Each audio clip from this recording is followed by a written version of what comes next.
আসসালামু আলাইকুম। নাম আমার কাবিরুল, বাড়ি মহেশপুর, ডিস্ট্রিক্ট মুর্শিদাবাদ। এই লঙ্কাটা চাষ করেছি। লঙ্কাটা খুব ভালো লঙ্কা, 446 লঙ্কা 8 থেকে 10 বার তুলেছি। এর ফলনটা খুব ভালো, এক একটা গাছে 500 গ্রাম অবধি ফলন দিচ্ছে।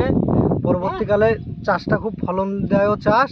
পরবর্তীকালে আরও বেশি করার চেষ্টা আছে, আর লোকজনকে বলছি যেন এই চাষটা করে। আচ্ছা, এই লঙ্কাটা আপনার চাষি ভাইরা জিজ্ঞেস করছে?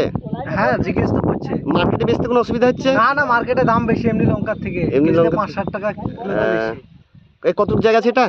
এটা প্রায় 1.5 বিঘি জায়গা আছে। 1.5 বিঘি জায়গা আছে। আপনাদের লঙ্কাটা খুব ভালো লাগছে? লঙ্কাটা খুব ভালো। আপনার নামটা? ইয়ারুল। ইয়ারুল। আচ্ছা, লঙ্কাটা একটু গাছে গাছে দেখে দেওয়া হোক। গাছে এই তো তোলা হয়ে গেছে তো শেষের দিক। আচ্ছা, তবে ফলনটা খুব ভালো। এবার গাছটা পালি করা আছে, পালি এই কিছুদিন আগে তুললাম। এই যে এদিকে আছে, খুব সুন্দর লঙ্কা আছে। আচ্ছা, খুব সুন্দর চাষ। পরবর্তীকালে তাহলে আপনাদের ইচ্ছা আছে লঙ্কাটায়? ইচ্ছা আছে, ইচ্ছা আছে। আরো বাড়ানোর ইচ্ছা। ধন্যবাদ।